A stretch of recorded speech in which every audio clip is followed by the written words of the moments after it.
So I am beyond delighted to see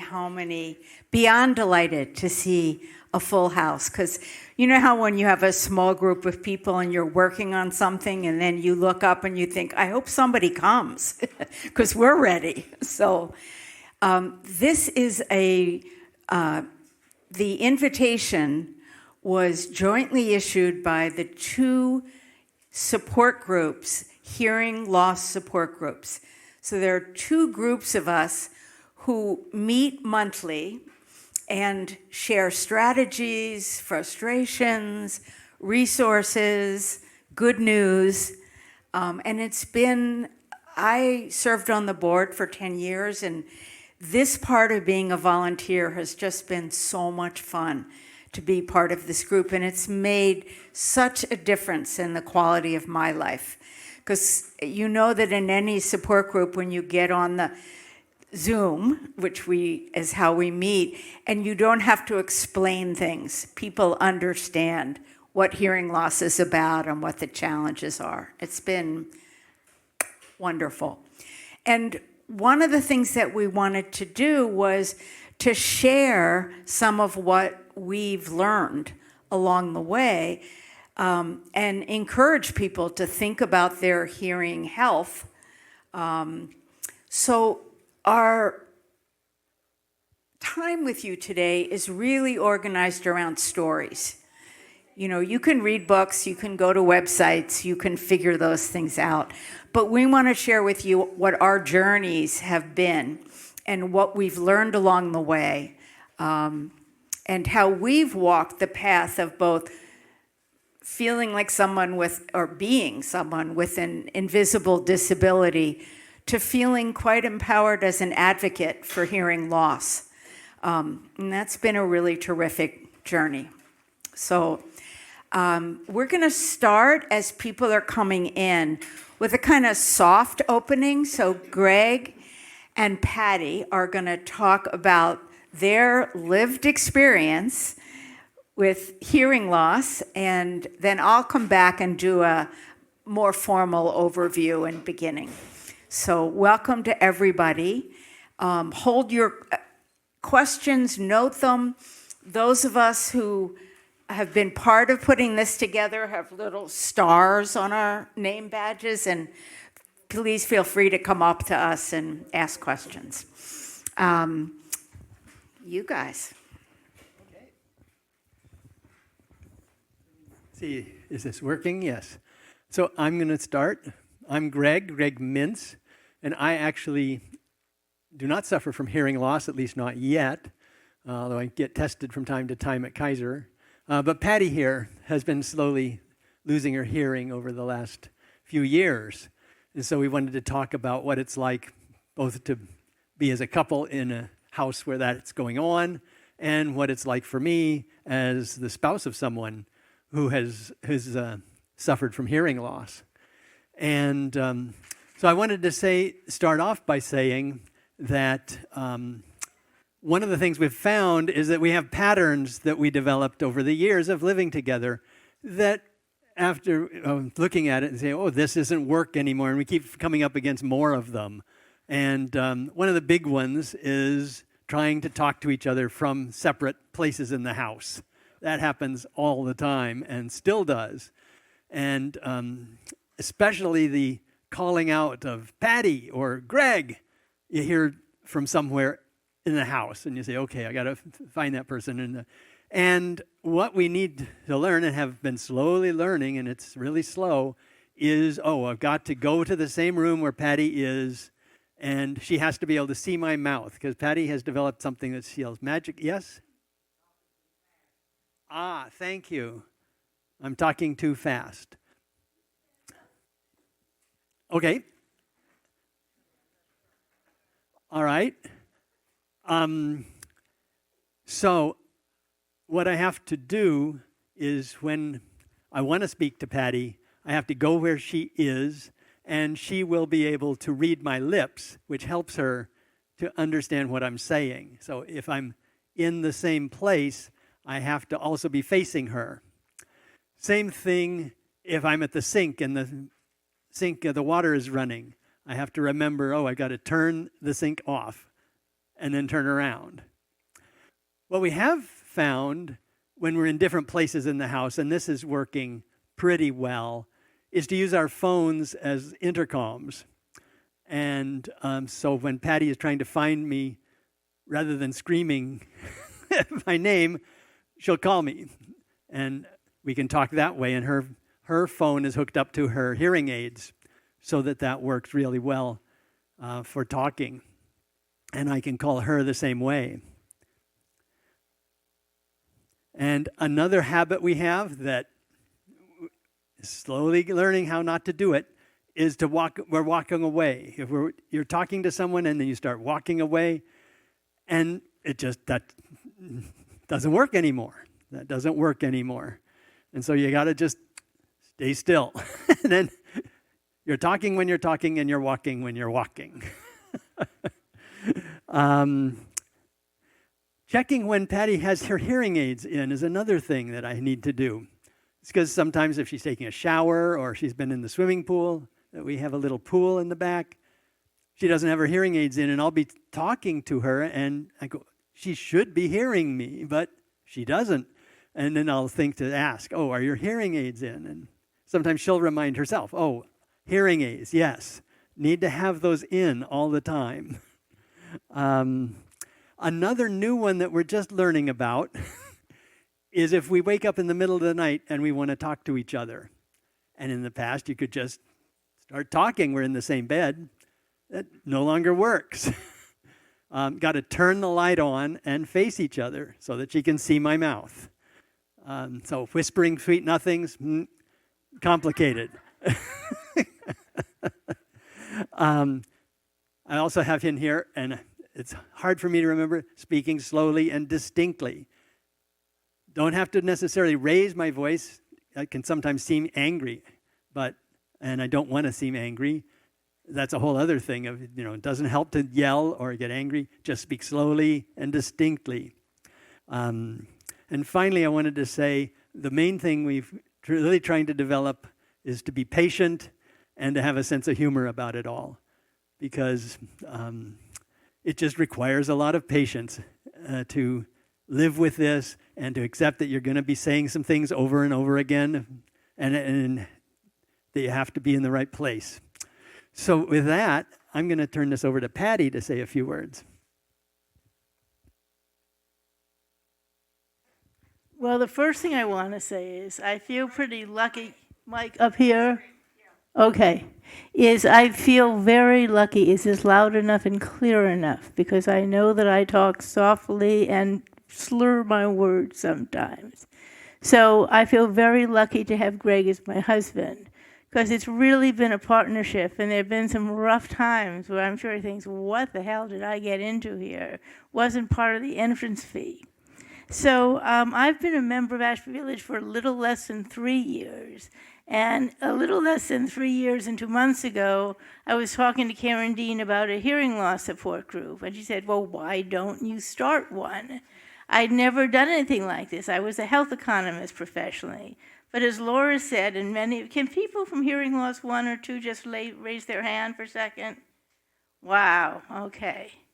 So we're a small but proud band, and our group has about 12 people in it. Yoka's group, who's on a cruise in the Loire, I believe, in France right now, is about 20 people. My story is that both of my parents were profoundly deaf going into their late 70s, early 80s. They really had trouble communicating and hearing. And my mother, furthermore, had macular degeneration, so she couldn't see. She was like Helen Keller in a geriatric body. She was extraordinary. And right before COVID happened, in 2019, I noticed I was saying, what? Or can you please repeat that more politely? I just wasn't getting it. So knowing my family history, I went to get tested, and lo and behold, I really needed hearing aids. So I've now had them for 7 years. We've been married for 26 years, 18 without, and 7 with. And it's making a difference, But I have to say, hearing aids are not like glasses in the sense that for many of us, my glasses, when I'm very nearsighted, perfect my hearing. Even with the hearing aids, things can be slurred. I can drop syllables. Initial consonants are really, really difficult. So here are some of the actions that we take, and Greg's alluded to a couple of them. The first one is that I literally put my hearing aids in as soon as I brush my teeth and don't take them out except I'm swimming or in the shower until I go to bed. And my last words to Greg every night are, do you have something important to say to me now? Because I won't take them out till you've told me that, which is a very lovely thing to be able to do. The second thing is, and a couple of us have these, I have a microphone called a Roger, which provides a screening out of some of the ambient noise you have, especially in noisy places or around a table. But it's also not a panacea. And so one of the things we've decided is we just don't go to restaurants especially anymore. I think restaurants have gotten a lot noisier. But even without that, it's just not fun. I can't participate in the conversation. So increasingly, we're doing dinners at our own homes. We're having groups meet. We have a political action group and a book group that meet in our home. The other thing I want to say is that hearing loss is a moving target. And I think what I've learned in this group is how can we be the most proactive, not only for where we are now, but where we may be in 2 or 4 or 8 years. And we have done 3 things, I think, in our groups that have been very powerful for me. One is we've really educated ourselves on technology, and Felix, who's one of our new group members, is a fabulous beta tester of new products. And we really spend a lot of time reviewing the literature, videos, things we've learned from friends, and that's helped a lot. The second, which is more intangible, is that we are learning to assert ourselves in the spaces and conversations that we have so that we can really participate again fully. And that's really important because disconnecting is one of the things that happens when you start losing your hearing aid. And the last thing we've done and do is to advocate for changes in institutions we care about. So, for example, we've been working with Jane, who'll be speaking later, about the acoustics in this room, as a matter of fact. Many of us go to the Berkeley Rep, and we're in dialogue with them about getting better hearing devices so we can actually hear the plays we went to. And the third is my synagogue, Temple Sinai in Oakland, is just putting in a hearing loop system in a 116-year-old sanctuary, which will make a big difference for people like me. So I think if there were 2 points that I could leave you with, the first is, if you or your loved ones feel you are not hearing as well as you did before, please get a hearing test. Because not only can hearing aids help you hear better, they will help you stay connected to the people you love. And I think that's one of the corollaries that is very important. And then the other thing that Greg said is, it really helps to have patience and humor. I wanted to end with a story. Greg's a public artist. He does ceramics and leaves them in parks and such. And he was writing a letter to Fairyland. I confess I didn't have my hearing aids in at this moment. And he kept saying, I'm writing a letter to Fairyland. And I kept saying, why are you writing to Allison? He said, no, Fairyland. I said, who's Allison? So we could have screamed at each other, but we kind of kissed, and it was a much better way to end it. So thank you.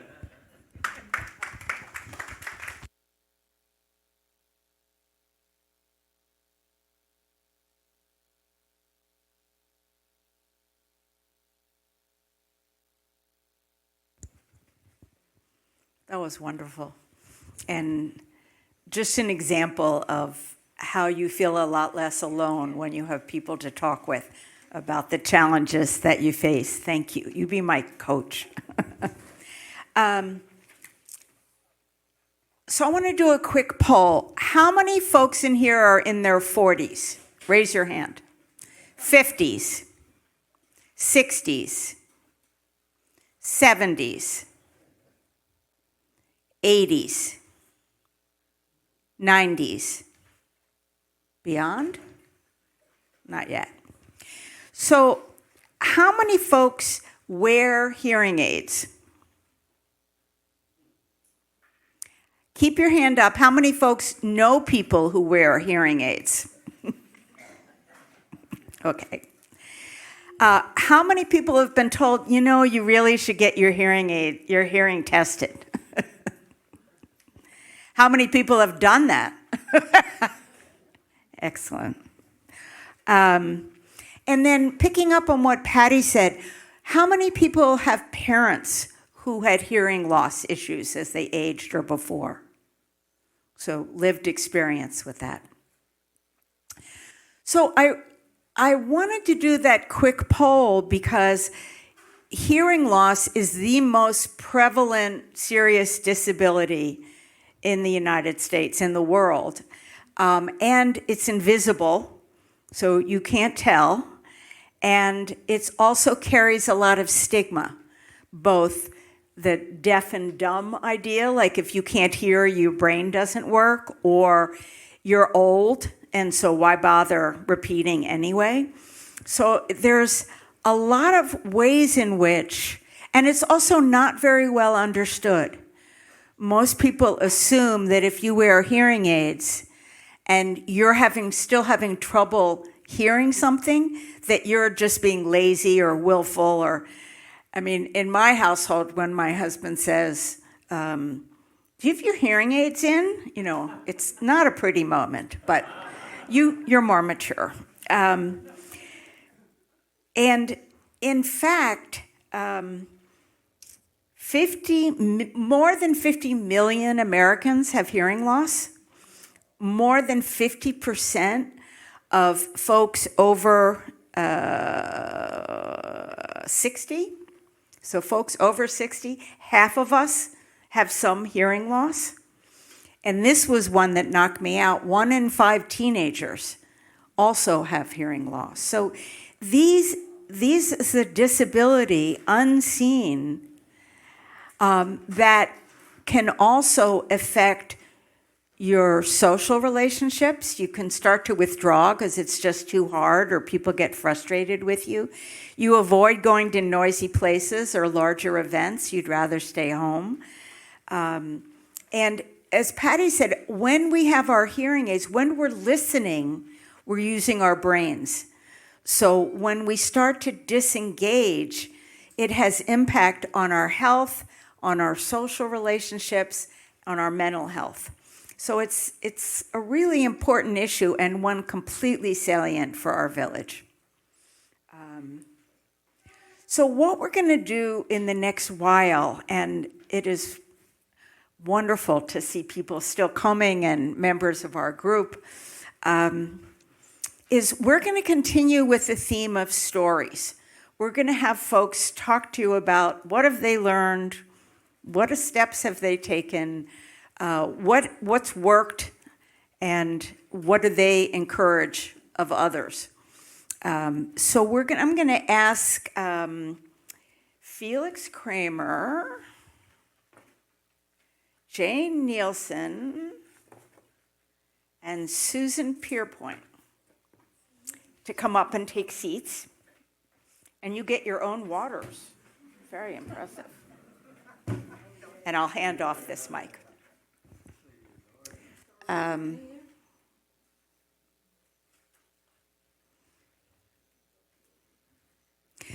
And each person is going to talk about one aspect of their hearing journey. We don't pretend we'll cover every aspect of the experience of hearing loss, but we wanted to give a broad sampling because not everybody lives in a household with a partner, and not everybody discovered they had hearing loss at 50 or 60.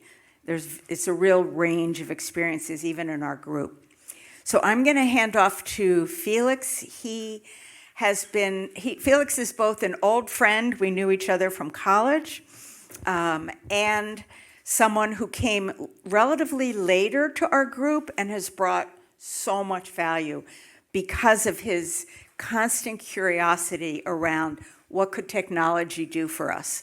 What else could I do to make my life easier and make it easier to connect with other people?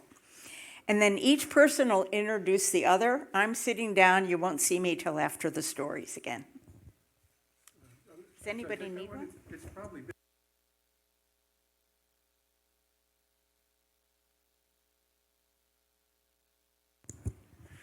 Well, hello, everybody. One first thing which just occurred to me to share, I haven't really thought about it before. If you're in a space and you're not hearing people, the easiest way to tell people how to hold the mic is say, ice cream cone. And you know, that's really, this is what you, pretend you're eating an ice cream cone and then you're right there. Not down here, not over here, right here, as if you're taking a lick. So I suggest that. And basically, the stories we all have, they begin with when we meet someone. The first thing time we meet someone, if you don't tell someone that you have hearing loss, a couple minutes into the conversation, they might say, "What's with this guy? He just said to me what I just said to him." And so I used to wait 5 minutes. Is this going to be a conversation that's worth having, worth explaining everything? Now, 30 seconds in, as soon as I know I'm going to be talking for more than a couple minutes, I say to them what I call my elevator pitch. And my elevator pitch, which has evolved over time, is I say, "I have poor hearing, and you can help me hear you and understand what you say if you speak slowly." Now that's everything in there. I don't say I have a hearing disability. I don't give any details. I have poor hearing.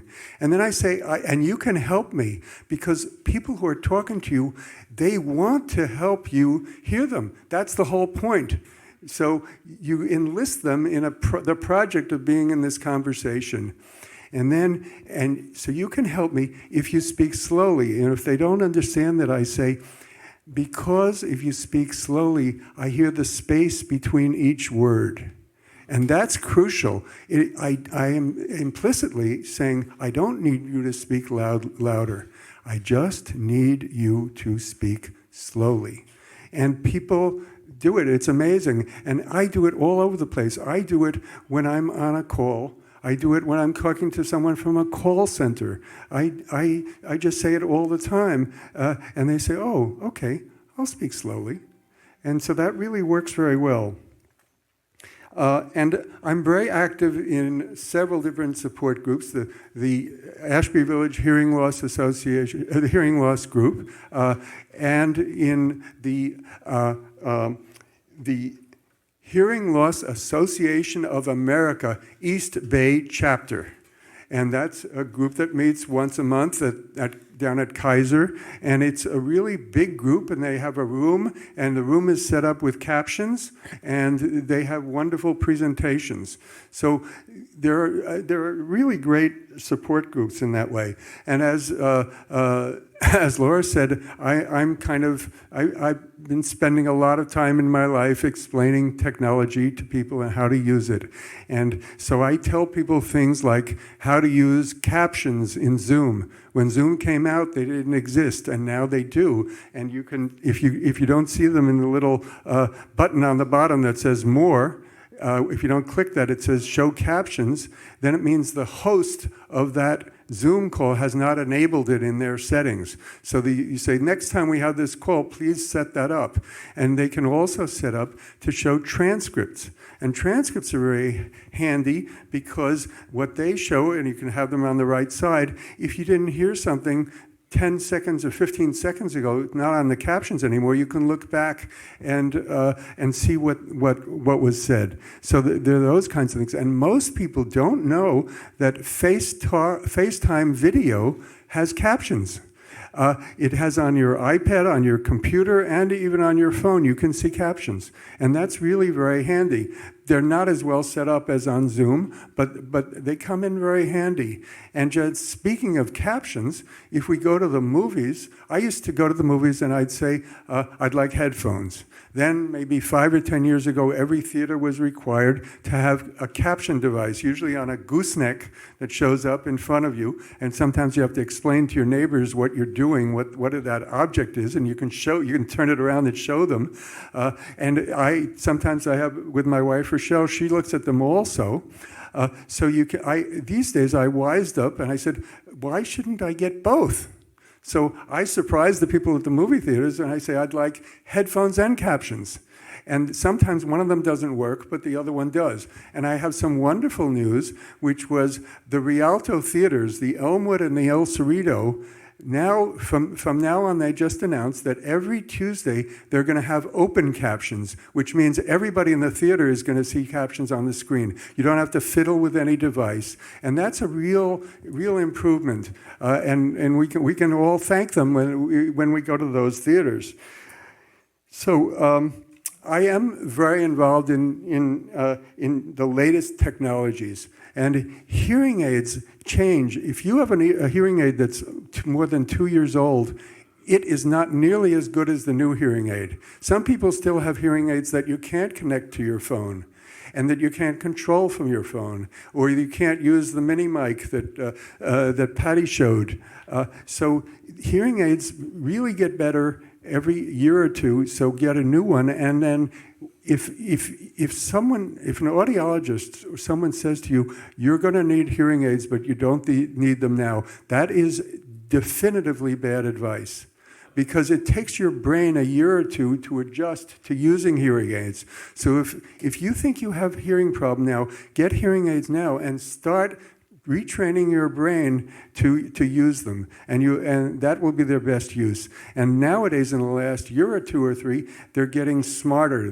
The hearing aids are now using artificial intelligence.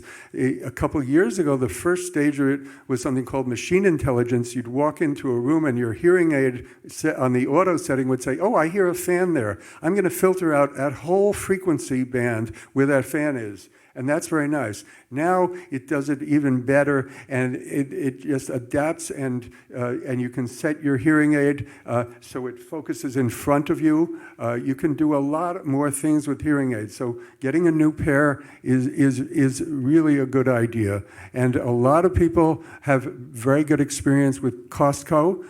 They are much more affordable. Some people have great experience with the cheaper devices, the FDA approved under $1,000 hearing devices a year ago. So now your Apple AirPods and other devices actually can be used as hearing aids, and you buy them and you do a speech profile on your computer so it adjusts them and you use them. So those are pretty good too. But going to a real audiologist and getting the full treatment is, if you can afford it, is by far the best. And when you get a pair of hearing aids, built in is multiple visits back to tune them up over time. So and even to return them if you're not happy with them.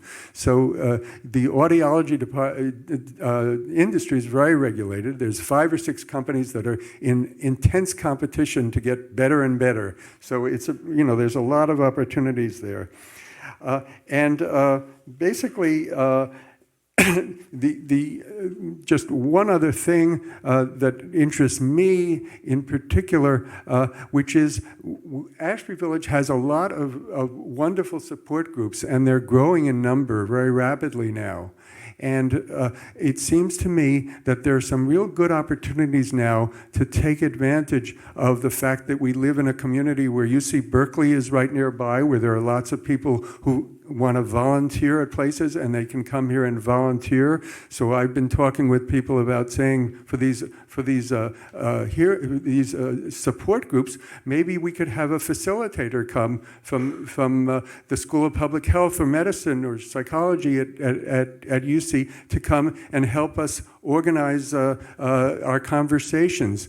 And then even we are in a world where, for better or worse, we have artificial intelligence entering everywhere, and there could be a role for artificial intelligence to be part of these support groups, where you could have an AI agent there, and you could have your meeting, and then you say to the agent, well, did we miss anything, or can you summarize this for us?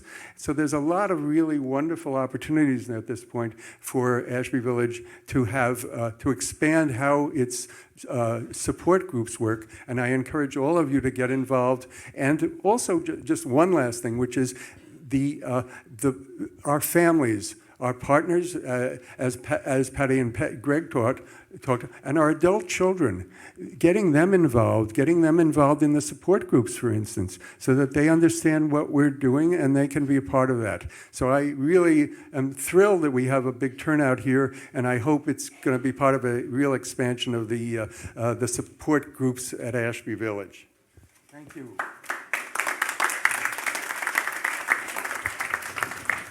And now I just want to introduce Susan Pierpoint, who I met not that long ago through our support group. She is the board secretary for Ashby Village.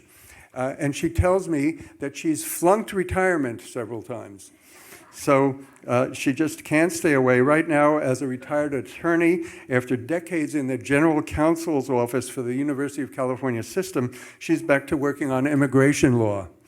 And yes, and she's also a grandmother of 4 living in a multi-generational setting, which gives her an opportunity for something many of us wish we had, which is she has a live-in tech team. So, get the people in your tech team to show you how to turn on live speech in your phone so you can get captions on your phone. Ask for help. That's what support groups are all about. Ask for help. Thank you. Here's Susan. Thanks, Felix. Say your name.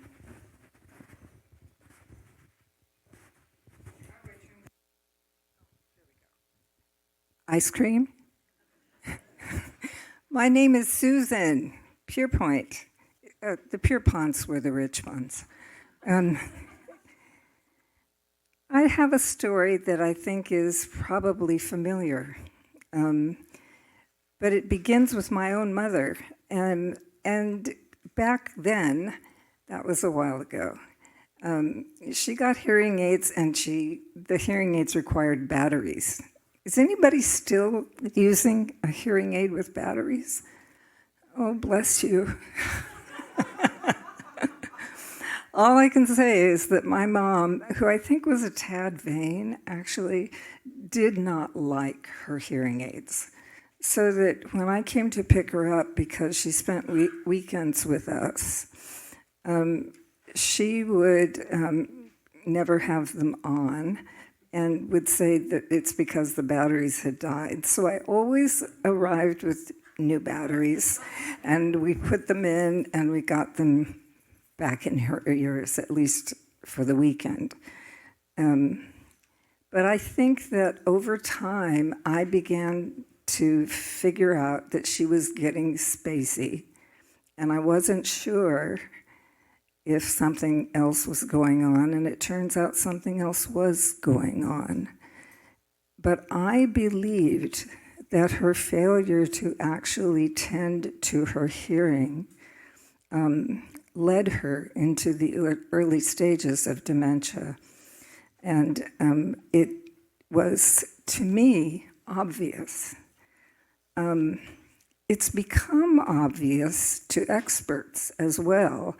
But the question is, we know there is a correlation between hearing loss and dementia. What we don't know if there is a causal relationship between the two. For me, that doesn't matter. I saw what I saw, experienced what I experienced, and in my early 70s, when my own kids were saying, "You're asking what too much?" And we think you need a hearing test, and I'm going, "You're mumbling." And so I got a hearing test, and the audiologist said to me, "Your kids are mumbling. You have a very mild hearing loss. You don't need a hearing aid. You could get one, but you don't really need it." And I said, "Sign me up. I want the hearing aid while I still have a brain that can map to it."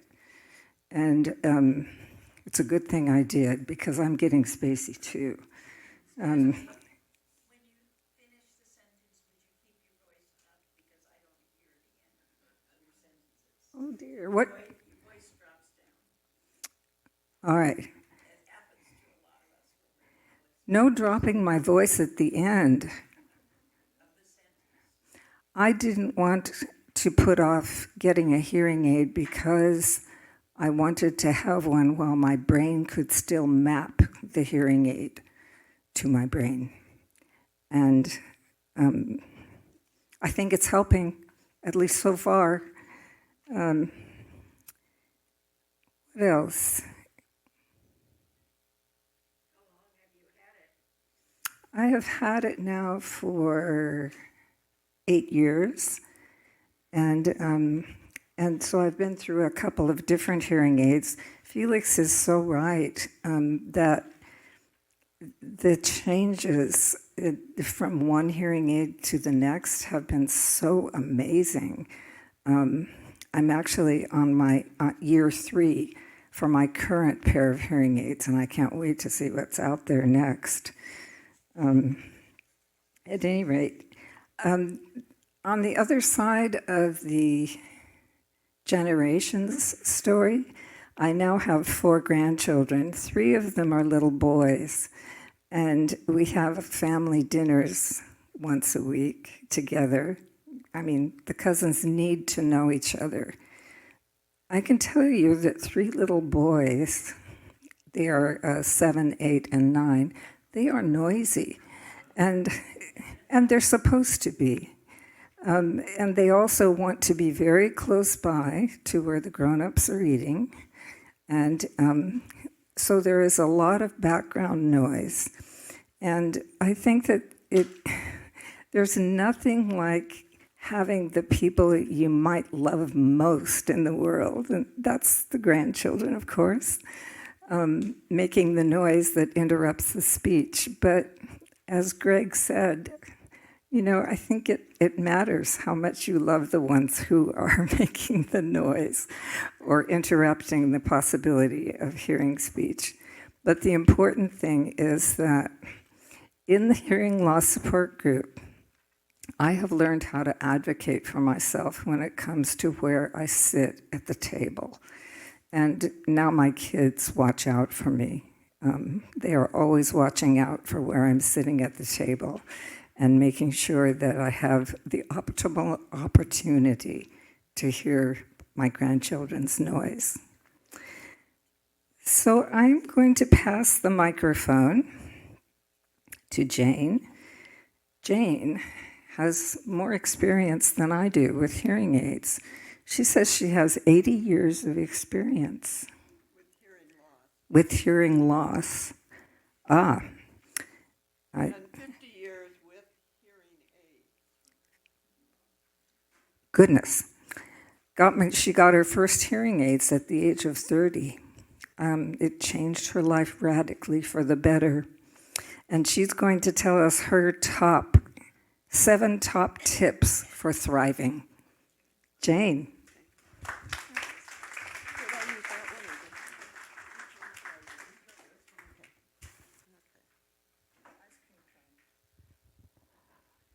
So I was born into a family where my mother had hearing loss, my older sister, and my older brother, and me.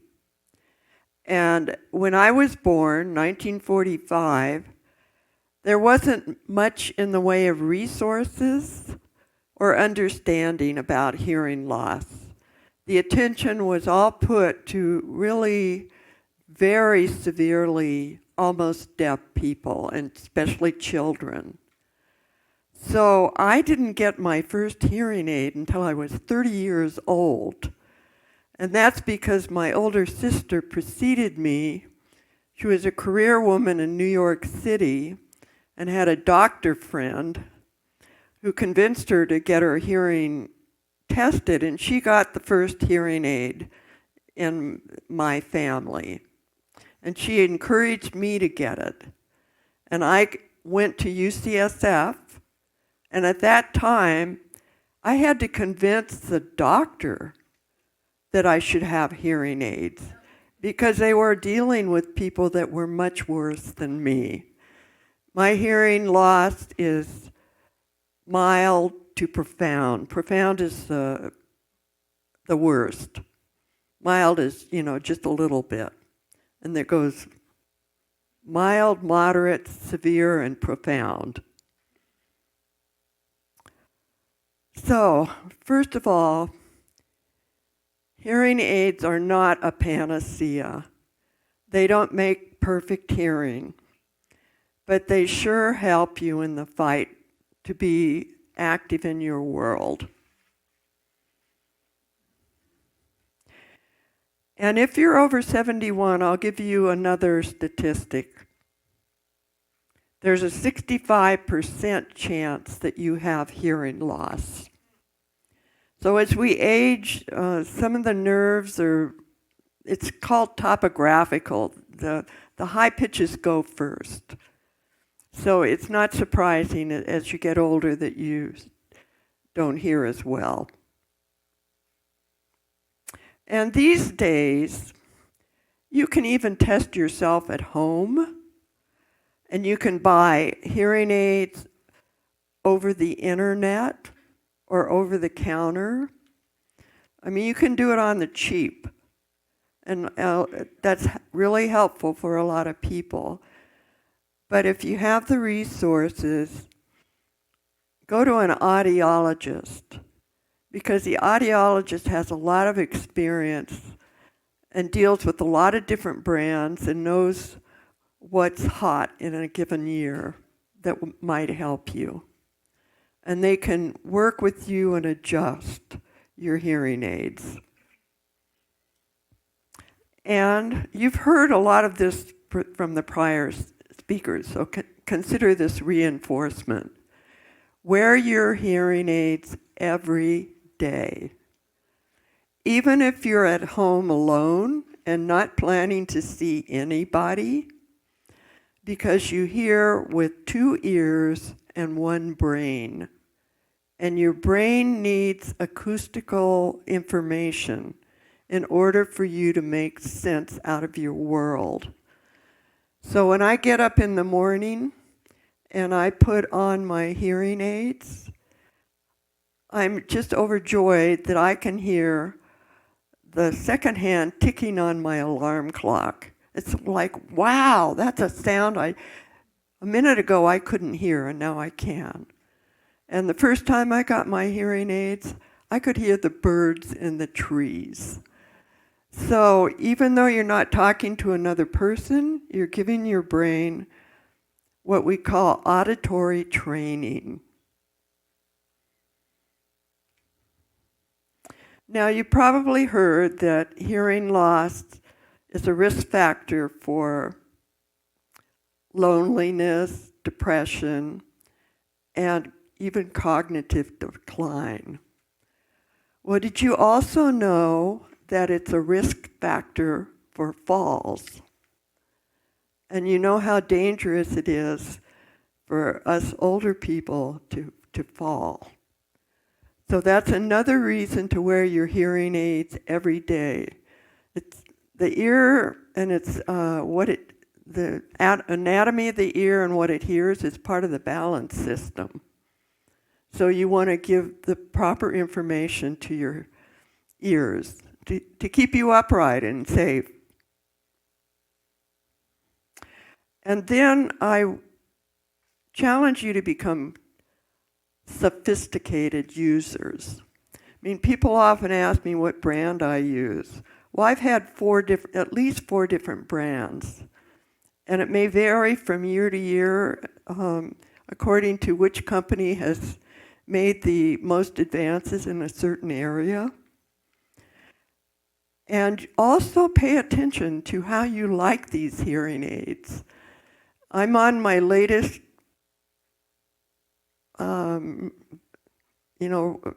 episode with a hearing aid, and it's quite different than the last one. And I'm not even sure I like it yet. It has microphones in the front, it has microphones to the side, and microphones to the back. So I can actually hear people behind me if that's where the sound is coming from. And at first it was wildly disturbing to me. But like was said previously, your brain adjusts. So I've adjusted to it, and it's pretty interesting to hear more stuff going on. So the point for you is just to notice what is important to you and what you like and what you don't, so you can communicate with your audiologist. And then help yourself. Get captions on your TV. You can get captions on your phone for free. Both what you say and what the person on the other end of the line says. And if you don't know how, that's a cue for you to call the Ashby Village Tech volunteers, because they do know how, and they'll come and help you.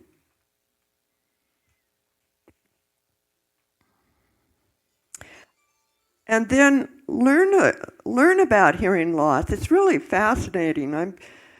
I do go to the Hearing Loss Association of America meetings. They meet in person both out at Rossmore and also at Kaiser, Oakland. And the stories you hear, like somebody that's gone through life with perfect hearing, goes on a vacation to Italy, gets an ear infection, and loses hearing in one ear, just like that. So there's all kinds of strange things. There's sudden hearing loss, where you may hear one day and then it actually happened to me. And then you feel like some kind of pain in your ear and your hearing disappears. That happened to me on top of my hearing loss. And I took antibiotics and got it back. But in about 50% of the cases, it doesn't come back. So it's quite a fascinating phenomena to learn about hearing and hearing loss. So get sophisticated. You can check the Hearing Loss Association of America website. It's just hearingloss.org. Or go to the meetings, the local chapter meetings, or join the support group. You'll learn a lot from other people. And then do pay attention and develop a strategy for noisy environments. Like Susan said, pick out your place to sit at the table. It's usually with a wall behind you, and it's usually toward one end as opposed to in the middle. Or if you're out, if there's a booth will help. And then if you're standing, like we will be at the social hour, and it will be noisy because there's a lot of us, take the person you're talking to in a more quiet spot in the room. And then make communicating with you easier for others. Like you've heard about the elevator speech. But if you don't hear something, instead of just saying, what? What? Try and fill in what you might have heard. Like, could you tell me again where you said you went on your vacation? Or if they're saying something that you completely don't understand, say, could you say that same information in a different way so I can hear you better?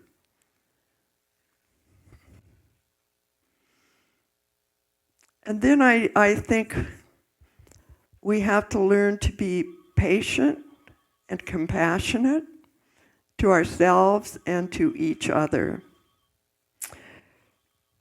So my late husband had developed a habit in old age of looking down at the dinner table, at his plate. And I would have to tell him, I can't hear you if you're talking to your food. So you would think, we were married 52 years. You would think he knew what he was getting when he married me. You would think he would have better skills, but we're all creatures of habit. So we have to have a sense of humor and some compassion about it. And so I think I've had the most experience, I think, in the room with hearing loss. And it's a struggle, and it's exhausting. When you're trying to pay attention to somebody, it takes a lot of energy if you don't have the benefits of perfect hearing. But all I would say is that there's lots of things in life that are a struggle, and this struggle is worth it. Okay. The last thing I wanted to say, besides thank you for all the people who worked on this and organized your thoughts, and for all the volunteers who make this social hour possible, and for Howie, our veteran videographer.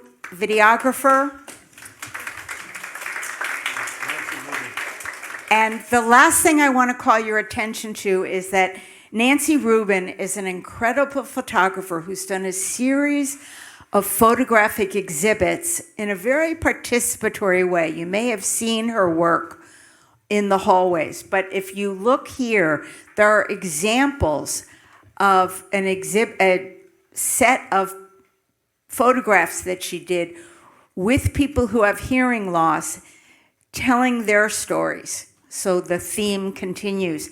If you go to her website, and we'll publish this, but if you go to her website, you can see the whole exhibit, and it's currently being exhibited at the San Francisco Public Library.